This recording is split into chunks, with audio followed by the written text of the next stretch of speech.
누가복음 17장 11절부터 19절까지 말씀을 우리 같이 교독하도록 하겠습니다. 제가 먼저 읽을게요. 예수께서 예루살렘으로 가실 때에 사마리아와 갈릴리 사이로 지나가시다가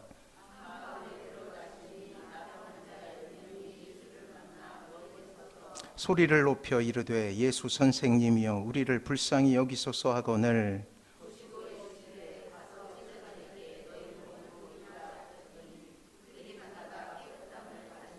그 중에 한 사람이 자기가 나은 것을 보고 큰 소리로 하나님께 영광을 돌리며 돌아와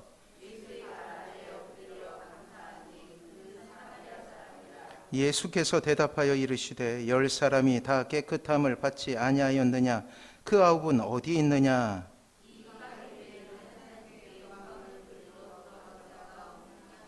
같이 읽습니다. 그에게 이르시되 일어나 가라 내 믿음이 너를 구원하였느니라 하시더라. 아멘. 옆에 분하고 인사합니다. 사랑하고 축복합니다. 사랑하고 축복합니다. 다시금 우리는 오늘 하나님의 나라가 이루어지는 방법인 기도로 들어가려 합니다. 그 전에 먼저 우리는 절망이란 단어를 한번 묵상해 보려고 해요. 실제 우리는 절망이라고 많이 이야기하지만 그 절망이 진짜 어떤 모습을 가지고 있는지는 잘 모르고 사용할 때가 많아요. 우리는 절망에 대해 깊이 묵상하게 될 때 그 반대되는 소망이라는 단어에 보다 더 잘 접근할 수 있게 됩니다. 절망에 대해 사전은 이렇게 정의하고 있어요. 바라볼 것이 없게 되어 모든 희망을 끊어버림 혹은 그러한 상태라고 말이에요. 절망이라는 것의 주체는 놀랍게도 우리 주변에 일어나게 되는 어떠한 사건 혹은 사고가 아니라 나라는 거예요.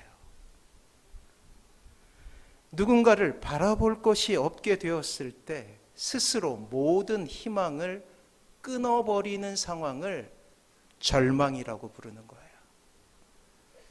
2011년 대구의 한 중학생이 쓴 유서를 보게 되었습니다. 한 장에 빼곡히 채워진 아이의 절망을 봤어요. 친구들의 따돌림 때문에 절망하는 아이의 글이었죠. 그리고 그 글에는 사진 하나가 첨부되었습니다. 뿌옇게 보이고 있었지만 그 사진 안에 아이가 어떤 모습이었는지 감히 상상할 수 있었어요. 그것은 엘리베이터에서 눈물을 훔치고 있는 아이의 모습이에요. 이 꼭대기층을 향하여 올라가고 있는 이 아이의 모습이었죠. 엘리베이터 안에서 한참을 울며 주저앉아 있다가 또 한참의 시간이 흐른 뒤 스스로 그래요. 그 짧은 시간이었지만 얼마나 힘들고 외롭고 두려웠을까요? 사랑하는 성도 여러분, 다시 한번 말씀드리지만 누군가 바라볼 것이 없게 되었을 때 스스로 희망을 끊어버리게 돼 있는 거예요. 이것이 절망의 진짜 모습입니다. 스스로가 소망을 버리는 상태, 희망이라는 단어를 뭉개고 스스로 깊은 좌절 가운데 거함을 의미합니다.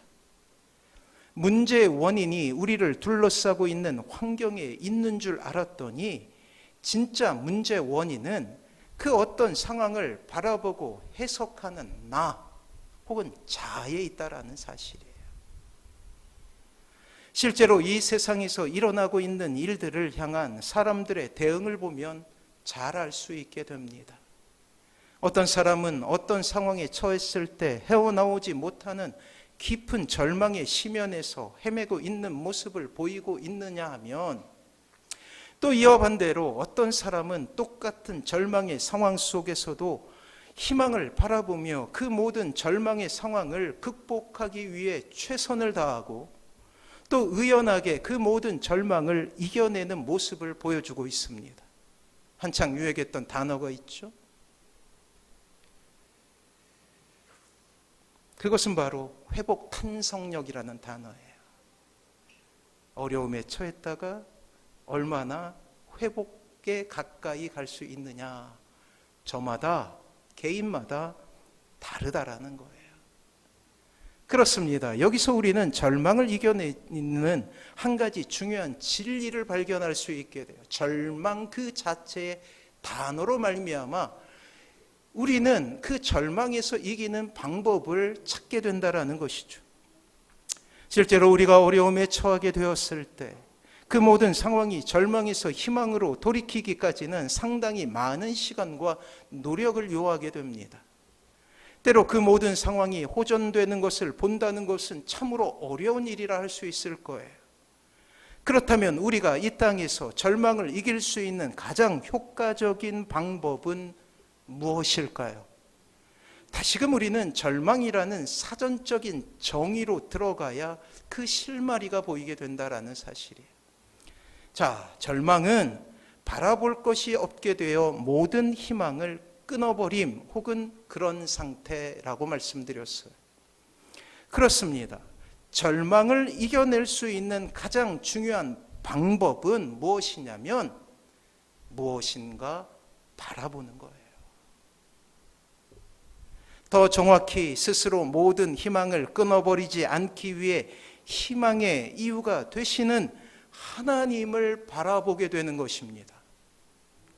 이것이 신자에게만 허락하신 하나님의 처방이에요. 여러분들의 특권이라는 것입니다. 결코 세상에는 없는 것이죠.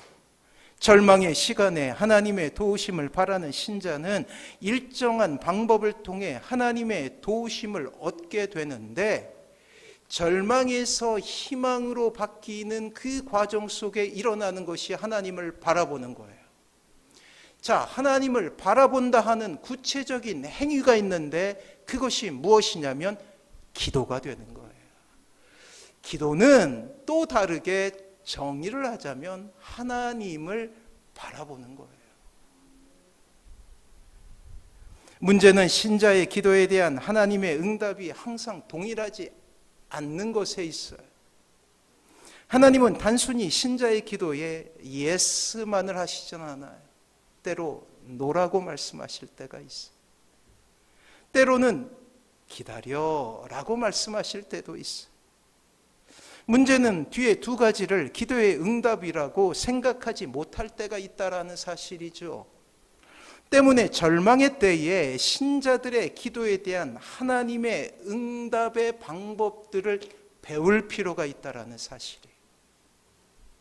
정리하자면 하나님은 성도들의 기도를 있는 그대로 들어주시기도 하지만 대부분의 경우에 있어서는 성도들이 그 절망스러운 상황을 이길 힘을 주심으로 응답하신다라는 거예요. 그것이 때로 노일 수도 있고 때로 기다리라는 사인으로 나타날 수도 있다라는 사실이죠. 사랑하는 성도 여러분, 아직도 응답되지 않는 기도의 제목으로 마음이 상하고 있는 것은 아닙니까? 지금 우리에게 필요한 것은 스스로를 절망 속에 가두는 것이 아니에요. 지금 이 상황에서 하나님을 바라보며 이길 힘을 달라고 간구하는 것입니다.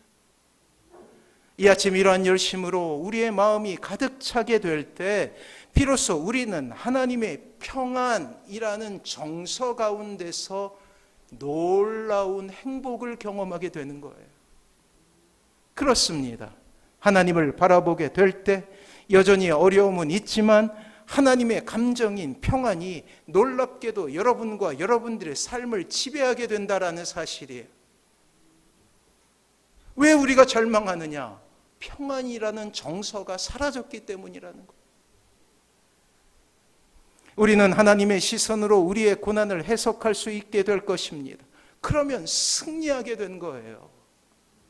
오늘 본문에 등장하는 일련의 무리는 이미 우리가 설교를 통하여 한번 살펴본 적이 있는데 이 병에 걸린 이들이에요. 나병이라고 부르죠. 오늘날에는 나병이라는 이름을 혹은 문둥병이라는 이름을 사용하지 않고 한센병 혹은 한센시병이라고 부르죠. 그들은 소망이 없는 이 사람들이었어. 절망 가운데 스스로 희망을 끊어버린 그들이 주님을 만나 절망을 희망으로 바꾸는 과정들이 오늘 본문에 그려져 있다라는 사실입니다. 자, 나병 혹은 한센병이라고 불리우는 이 병은 천형, 즉 하늘에서 내린 병이라는 그러한 이름을 가지고 있어요. 그래서 가장 저주받은 사람의 상징으로 비단 성경뿐만 아니라 세계 곳곳에 인간의 역사에 기록되어져 있었죠. 특별히 우리나라에 또 이 문둥병자들이 많이 있어요. 마을에서 좀 떨어져서 이제 생활을 하게 되고. 우리가 잘 알고 있는 이 소록도가 그러한 섬이었고, 일제시대에 만들어진 이 고립된 섬이었죠. 또 저기 광주의 봉선동도 그러한 사람들이 모여 살았고, 또 여수에 가면 그러한 곳이 있었어요. 이 손양원 목사님이 사역을 하신 그곳이 바로 그렇게 이 문둥병자들을 위한 교회라고 할 수가 있습니다.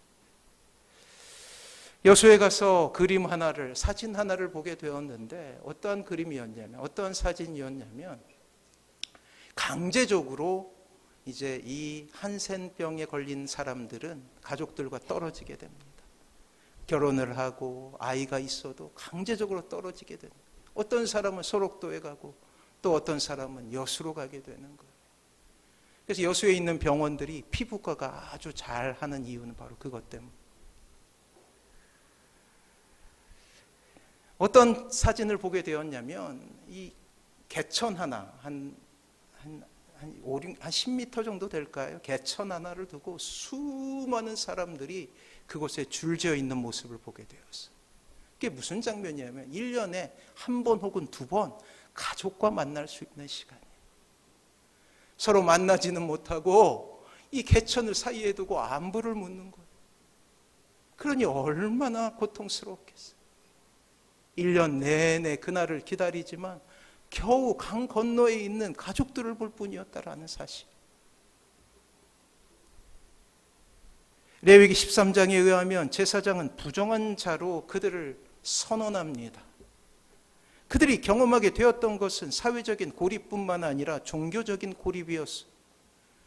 그러니 당시 나병 환자들이 당할 수밖에 없었던 고통의 깊이는 이루 헤아릴 수 없죠.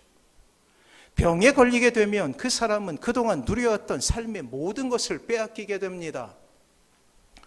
결혼한 사람이면 자연적으로 부인은 과부가 되는 것이요, 아들은 고아가 되죠. 그리고 자신은 공동체 밖으로 쫓겨나 고립무원의 깊은 고난을 경험할 수밖에 없어요. 그래서 옛날에 성 밖에 있는 사람들이라는 그러한 뜻을 가지기도 했어요.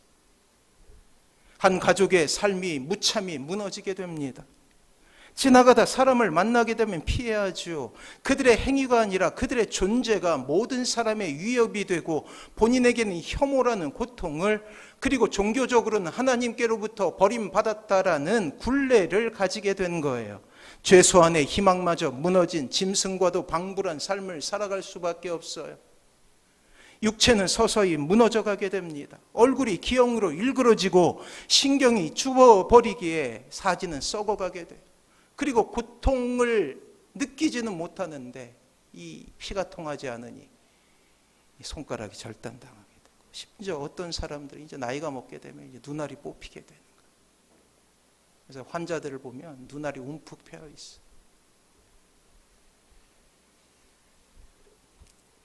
그리고 그들이 가장 두렵고 고통스럽게 생각되었던 것은 외로움이었습니다. 인기척이 들리면 나병 환자들은 저 멀리서 윗입술을 가리고 나는 부정하다, 부정하다, 부정하다 외쳐야만 했어. 가족으로부터, 공동체로부터 철저하게 고립되고 심지어 하나님에게서 버림받았다는 헤어나올 수 없는 고통이 그들을 지배했다라는 사실이. 진 밖에 산다는 것은 하나님께서 인간에게 주신 권리와 존재를 상실했다라는 것을 의미합니다. 그렇게 살아있지만 그들은 매 순간 죽음을 경험하며 죽음 속에서 살 수밖에 없었던 사람들이었던 거예요. 오늘 누가는 예수님의 행적을 추적하며 주님께서 갈릴리에서 예루살렘으로 가실 때 사마리아 경계를 지나고 계셨음을 보도하고 있어요. 두 진영의 경계를 주님께서 지나가고 계셨던 것이죠. 그곳에서 주님은 1년의 나병 환자들을 만나게 됩니다. 놀라운 것은 나병 환자 가운데 사마리아인이 섞여 있었던 거예요. 총 10명의 환자가 있었는데 그 중에 한 명이 나병 환자였어요. 진 밖에 경계의 집단 거주지에 유대인과 사마리아인들이 함께 살고 있었던 거예요. 그렇습니다. 그들은 경계인이었던 거예요. 인간의 역사 가운데 경계인은 항상 핍박을 받게 되는 것입니다. 배척의 대상이 되었어요.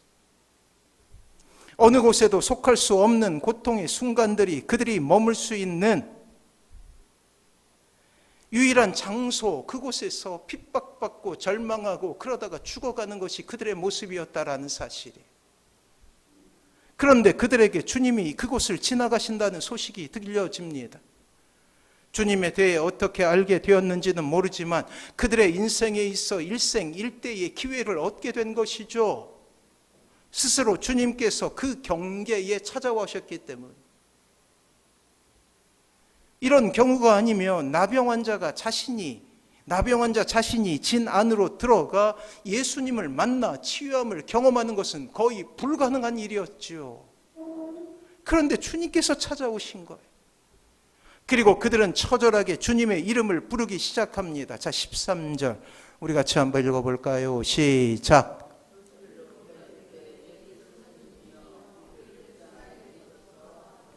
자, 소리를 질러라고 표현했어요. 그의 일생일대의 기회를 놓치지 않기 위해 그들은 처절하게 외치기 시작합니다. 놀라운 것은 주님의 반응이에요.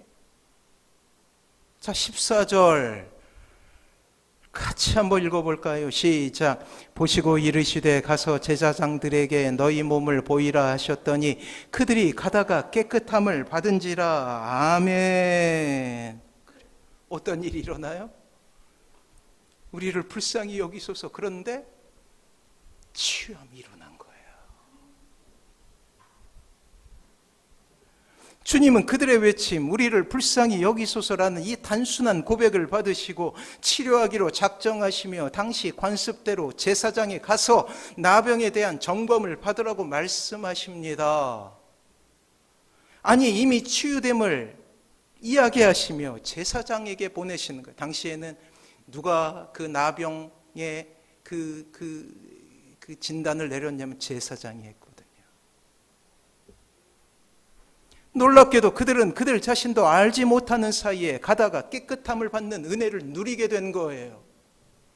사랑하는 성도 여러분, 오늘 본문에 나오는 나병 환자는 이 땅의 비참을 경험하는 하나님을 알지 못하는 인생의 모습을 보여주고 있습니다. 경계인. 우리가 하나님을 알기 전, 하나님의 자녀가 되기 전, 우리가 이 예배당에 나오기 전 우리는 모두 경계인이었어요. 그 속에서 고통당하죠. 사회적으로 고통당하고 영적으로는 비참을 경험하며 살아갈 수밖에 없습니다. 이것이 주님을 알기 전 우리의 모습이었어요. 성경에서 말하고 있는, 고발하고 있는 인간의 모습은 한결같습니다. 이미 살펴본 대로 누가복음 15장의 탕자의 모습이 그러했죠. 이 탕자는 우리의 모습입니다. 돼지와 아기 다툼하며 주염 열매를 빼앗으려 하나 그것조차 얻지 못하는 비참함, 바로 주님을 알기 전에 우리의 모습이라는 것이죠. 오늘 비참한 모습으로 우리의 눈에 보이는 10명의 나병 환자 역시 주님을 알지 못하는 인생의 비참함에 대한 고발이라는 거예요. 사랑하는 성도 여러분, 그렇다면 소망은 어디에 있습니까? 우리가 이미 경험한 대로 이 고통과 비참한 현실을 극복할 수 있는 유일한 길은 예수 그리스도를 만나는 것밖에 없음을 기억하시기 바랍니다. 소리를 치는 거예요. 우리 스스로 이러한 비참을 벗어날 수 있는 어떠한 능력도 가지지 못했기 때문이죠. 그렇게 경건한 신학자들은 이러한 인간의 모습을 고발하며 좀 어렵지만 전적 무능이라고 했어요. 완벽하게 무능하다. 하나님을 찾기에 완벽하게 무능하다라고 이야기했던 거예요. 하나님을 회복하기에, 비참에서 벗어나기에 철저히 무능한 우리의 모습을 이야기하는 것이죠. 그러나 오늘 본문은 이러한 소망 없는 비참에서 벗어날 수 있는 단 한 가지 방법을 우리에게 이야기하고 있어요. 그렇습니다. 소리치는 거예요. 외치는 것입니다. 저 멀리 가시는 주님의 사랑에 우리의 마음을 담아 힘있게 전심을 다하여 생명을 다하여 외치는 거예요. 주여 우리를 불쌍히 여기소서. 사랑하는 성도 여러분, 주님 안에서만 소망이 있습니다. 이것을 인정하십시오. 죄송하지만 다른 그 어떤 것에서도 절망적인 상황을 돌이킬 수 있는 길은 없다라는 거예요. 이 거룩한 자기 포기만이 우리에게 소망과 그리고 생명을 얻게 하는 유일한 길이라는 사실입니다. 사랑하는 성도 여러분, 우리의 모든 상황에 대해서 우리는 다 알지 못해요. 저 또한 여러분들의 상황에 대해서 100%는 알지 못합니다. 그러나 오늘 본문에 의지하여 여러분들에게 권면합니다. 주님에게만 소망이 있습니다. 주님에게만 생명이 있습니다.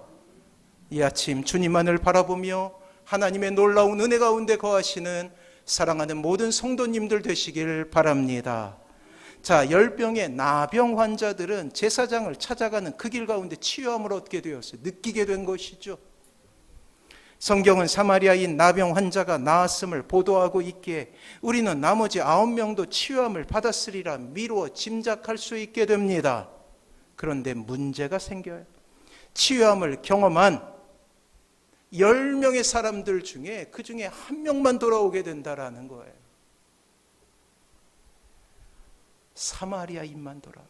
이 사마리아인은 예전에 아시리아라는 이 거대 제국에 이 이스라엘의 북이스라엘이 함락되었던 적이 있어요. 그때 수도가, 북이스라엘의 수도가, 이제 북한의 수도가 평양이듯이 북이스라엘의 수도는 이 사마리아라는 성이었거든요.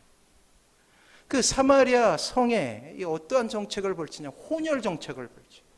근데 유대인들은 피를 중요하다고 생각하죠. 그래서 그때로부터 이 사마리아인들은 배척을 당했어요. 배척.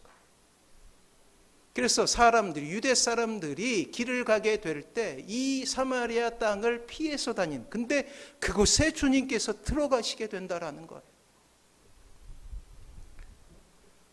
자, 그때 이 이방인 사마리아인만 주님께로 돌아와서 감사 인사를 하게 되는 거예요. 자, 18절. 그러자 주님께서 물으셔요. 같이 읽습니다. 시작. 이 이방인 외에는 하나님께 영광을 돌리러 돌아온 자가 없느냐 하시고. 그래요. 사마리아인 이방인이 경험했던 그것은 그의 치유를 통해 메시아 되신 주님을 만나게 된 것 아닙니까? 그렇게 이 사마리아인은 하나님께 영광을 돌렸던 거예요. 그리고 주님의 발 앞에 엎드릴 수 있게 됩니다. 하나님의 위엄을, 전지전능한 하나님의 권능을 체험을 한 사람만이 경험할 수 있게 되는 경이로운 그러한 감정에 휩싸여서 주님께 찾아온 거예요. 감사하기 위해, 감격하기 위해. 예수님과 이 사마리아인만이 할 수 있는 두 사람의 예배가 이루어지고 있었던 거예요. 이러한 그를 향하여 주님은 감히 상상할 수도 없는 선물 하나를 주시고 계십니다. 자, 19절 같이 한번 읽어볼까요? 19절 시작. 그에게 이르시되 일어나 가라, 내 믿음이 너를 구원하였느니라 하시더라. 그래요. 도저히 당시 유대인들에게 있어서는 상상할 수 없는 그러한 놀라운 선포를 하고 계셔요. 이방인 최초로 믿음으로 구원을 얻게 되는 영광을 누리게 된 것입니다. 이 나병이라는 비참함에서 건짐을 받는 것이 아니라 그의 영혼까지 구원을 얻게 되는 놀라운 축복을 얻게 된 것이에요. 사랑하는 성도 여러분, 사마리아인에게 있지만 9명 유대의 나병 환자에게만 없었던 것이 무엇일까요?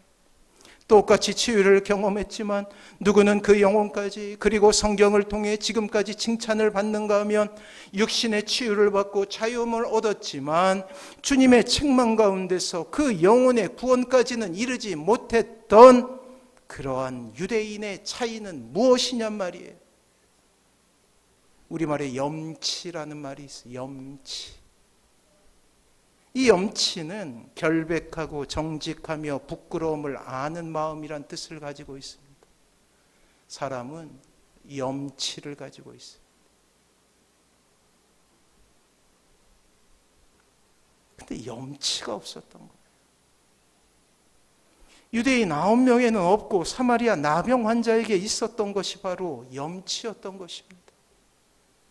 사마리아 나병 환자는 자신이 은혜 받는 존재, 그 자격에 미치지 못했지만 주님의 사랑으로 고침을 받았다는 은혜의 고백이 있었다라는 사실이에요. 한없이 가치 없는 자신을 위해 사랑을 베푸신 주님의 사랑에 감당할 수 없는 감격을 경험하며 삶의 예배로 나와 주님 앞에 머리를 조아릴 수 있었던 거예요. 자신의 자격을 생각할 때는 한없이 부끄럽지만 주님을 생각할 때는 한없이 감사를 경험할 수밖에 없습니다. 이 마음을 가지고 주님 앞에 홀로 예배할 수 있었던 것이죠. 그리고 놀라운 육신의 회복은 다른 9명이 누리지 못하는 영광, 즉 구원을 얻게 되는 놀라운 일들로 변화되게 된다라는 사실이에요. 사랑하는 성도 여러분, 그 구원이 어떤 의미를 가지는지 우리는 알지 않습니까? 죽음에서 생명을 얻는 거예요. 하나님을 알지 못했던 영혼이 하나님을 알게 된 거예요. 제자들 역시 오늘 나병 환자를 향한 주님의 선언이 얼마나 큰 축복인지 그 당시엔 이해하지 못합니다. 이후에 주님 십자가에 달리시고 제자들에게 성령이 임재한 이후에야 이제 나병 환자가 받은 은혜의 크기가 감히 상상할 수도 없었음을 드디어 그들도 깨닫게 된 것이죠. 사랑하는 성도 여러분, 지금 우리에게 필요한 것은 치유하신 하나님의 은혜, 즉 여호와 라파의 하나님의 능력 아닙니까? 우리 주변의 육신의 고통으로 절망하는 우리의 형제 자매들을 볼 때 이것이 우리의 첫 번째 소원 아닙니까? 그들도 낫게 해달라는 것 아닙니까? 하지만 우리의 기도가 여기에서 머무르면 안 돼요. 왜냐하면 항상 주님께서 그리시는 회복은 육체의 회복뿐만 아니라 영과 혼과 육의 전인적인 회복이기 때문입니다. 때문에 우리의 기도의 제복은 이 땅에 하나님을 알지 못하는 사람들, 혹은 절망하는 사람들, 혹은 육신의 연약함으로 인하여서 고통당하는 이들이 주님으로 인하여서 여호와 라파의 하나님의 능력으로 말미암아서 치유함을 얻고 거기서 그치는 것이 아니라 그 영혼이 하나님으로부터 구원을 얻게 되는 것을 꿈꿔야 된다라는 것입니다. 사랑하는 성도 여러분,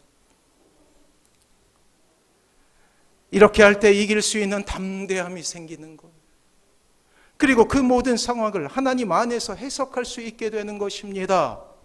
비록 지금은 절망의 과정 속에 있지만 하나님은 이것을 소망으로 바꾸실 수 있다라는 놀라운 그러한 전망이 우리를 바꾸게 될 것이요, 우리의 삶은 감사로 그 언어가 바뀌게 될 것이며, 다시 한번 우리의 마음속에 평안이라는 놀라운 감성과 정서는 이 땅에 하나님의 나라를 이루게 하는 놀라운 원동력이 된다라는 사실이에요.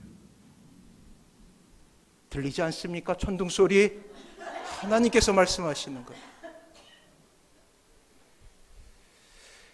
때문에 우리의 기도의 제목은 그들의 육체의 회복과 더불어 은혜의 회복, 영혼의 회복까지 이루는 것입니다. 제가 존경하는 외국의 목사님이 로이드 존스라는 목사님이신데 그분이 이렇게 이야기했어요. 은혜라는 단어보다 놀라운 말은 없다. 그것은 전혀 자격 없는 자에게 주어지는 분수에 넘치는 호의 혹은 친절이다. 그것은 그저 주어지는 선물일 뿐만 아니라 전혀 받지 못할 만한 사람들에게 주어지는 값없는 선물이다. 그것은 우리가 세상에서 하나님과 함께하지 않고 아무 희망도 없을 때 우리에게 주어진다. 그래요. 혹시 절망 가운데 있는 것은 아닙니까? 다시 한번 우리의 가정 가운데, 다시 한번 여러분들의 삶 가운데, 여러분들의 가정 가운데 놀라운 소망이 생길 수 있는 그러한 계기가 됨을 기억하시기 바랍니다. 세상 사람들은 아무 희망이 없을 때 절망해 스스로 희망을 끊어버리죠. 우리 역시 주님을 알기 전에 그러한 사람이었습니다. 하지만 신자는 아무 희망이 없을 때 하나님의 은혜를 묵상해요. 참된 신앙인은 은혜를 아는 사람입니다. 십자가에 담겨져 있는 위대한 사랑을 볼 때마다 감격하며 여전히 죄 가운데 있는 자신을 부끄러워할 수 있는 사람이라는 거예요. 그렇게 될 때 신자는 나에게 절망하는 만큼 하나님으로 인하여서 소망이 생기는 거예요. 이 아침이 주님의 은혜가 회복되는 귀한 시간이 되시길 바랍니다. 자, 한 시간도 헛되게 보낼 수 없어요. 우리에게 이 시간은 하나님의 초대의 시간입니다.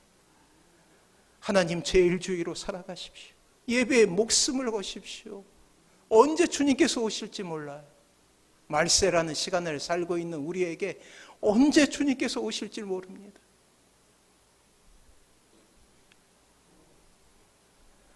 또한 먼저 회복된 여러분들을 통하여 여러분의 주위에 있는 이들이 함께 소망을 바라볼 수 있게 됨을 기억하시기 바랍니다. 내가 절망하면 우리 모든 가족들이 절망할 수밖에 없게 되는 거예요. 따라서 여러분들이 힘을 내야 하는 거예요. 성경은 복에 대해 묘사할 때 항상 이러한 마음을 가지고 묘사해요. 복은 물처럼 흐르는 것이다. 높은 곳에서 낮은 곳으로 흐르는 것으로 유비 비유할 때가 많다라는 거예요.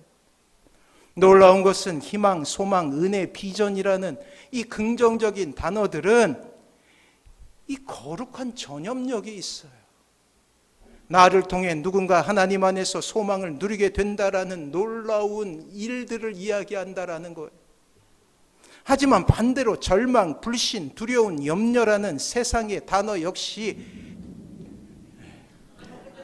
하나님께서 말씀하십니다. 그래요. 전염력이 있다라는 거예요. 흐른다는 거예요. 내가 절망하면 하나님을 알지 못하는 가족들도 절망하게 돼 있어. 어찌 복의 통로라 할 수 있는 신자가 이러한 감정으로 오히려 주위에게 절망을 전파할 수 있단 말입니까? 주님을 바라보십시오. 그리고 먼저 여러분 자신이 은혜의 소망에 희망이 충만할 수 있도록 기도하십시오. 이렇게 기도할 때 하나님은 우리를 회복시켜 주실 거예요. 이것으로 인하여 우리 주인은 절망에서 희망으로, 좌절에서 소망으로 투항하게 될 것입니다. 사랑하는 성도 여러분, 누군가를 위해 기도한다는 것은 하나님께서 가장 아름답게 보시는 삶이에요.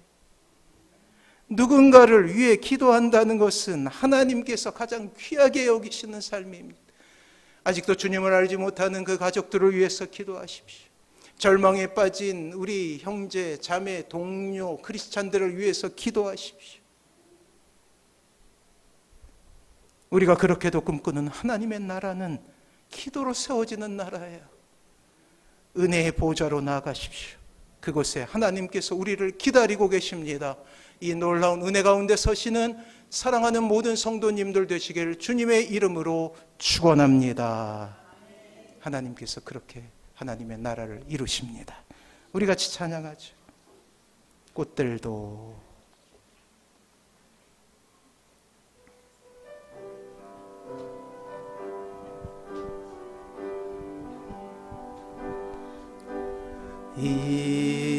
이곳에 생명샘 솟아나 눈물 골짝 튀나갈 때에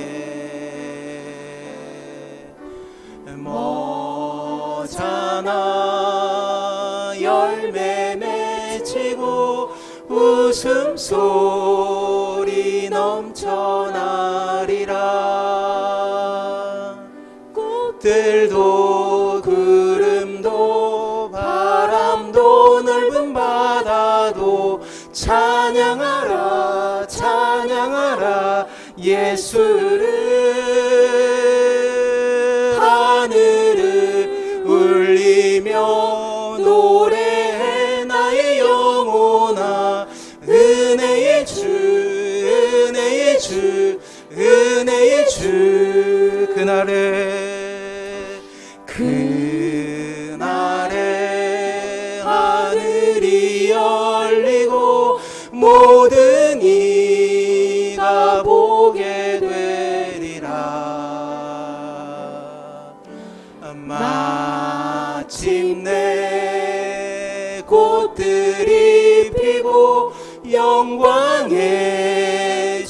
다가오시리라. 꽃들도 구름도 바람도 넓은 바다도 찬양하라 찬양하라 예수를. 하늘을 울리며 노래해 나의 영혼아. 은혜의 주 은혜의 주 은혜의 주. 다시 한번 고백합니다. 이곳에 생명샘 솟아나 눈물 골짝 지나갈 때에 머잖아 열매 맺히고 웃음소리 넘쳐나리라. 꽃들도 구름도 바람도 넓은 바다도 찬양하라 찬양하라 예수를. 하늘을 울리며 노래해 나의 영혼아. 은혜의 주 은혜의 주 은혜의 주. 사랑하는 성도의 시간같이 기도하기를 원합니다. 그래요, 우리의 가정이 하나님의 나라가 되길 원하시는 하나님의 마음이 여기에 있습니다. 사랑하는 성도 여러분, 기도하십시오. 포기하지 마십시오. 하나님이 역사하여 주시옵소서. 아직도 주님을 알지 못하는 우리의 가족이 주님을 알게 해달라고, 아버지 하나님 사랑하는 형제 자매들이 주님을 알게 해달라고 아버지 하나님 역사하여 주시옵소서. 긍휼히 여겨 주시옵소서. 주님 앞에 기도하십시오. 아버지 하나님, 우리의 가정이 온전히 하나님의 나라가 되기를 소망합니다. 이 소망 담아서 주님 앞에 감사함으로 또한 기도함으로 나갑니다. 주여 한번 부르지요.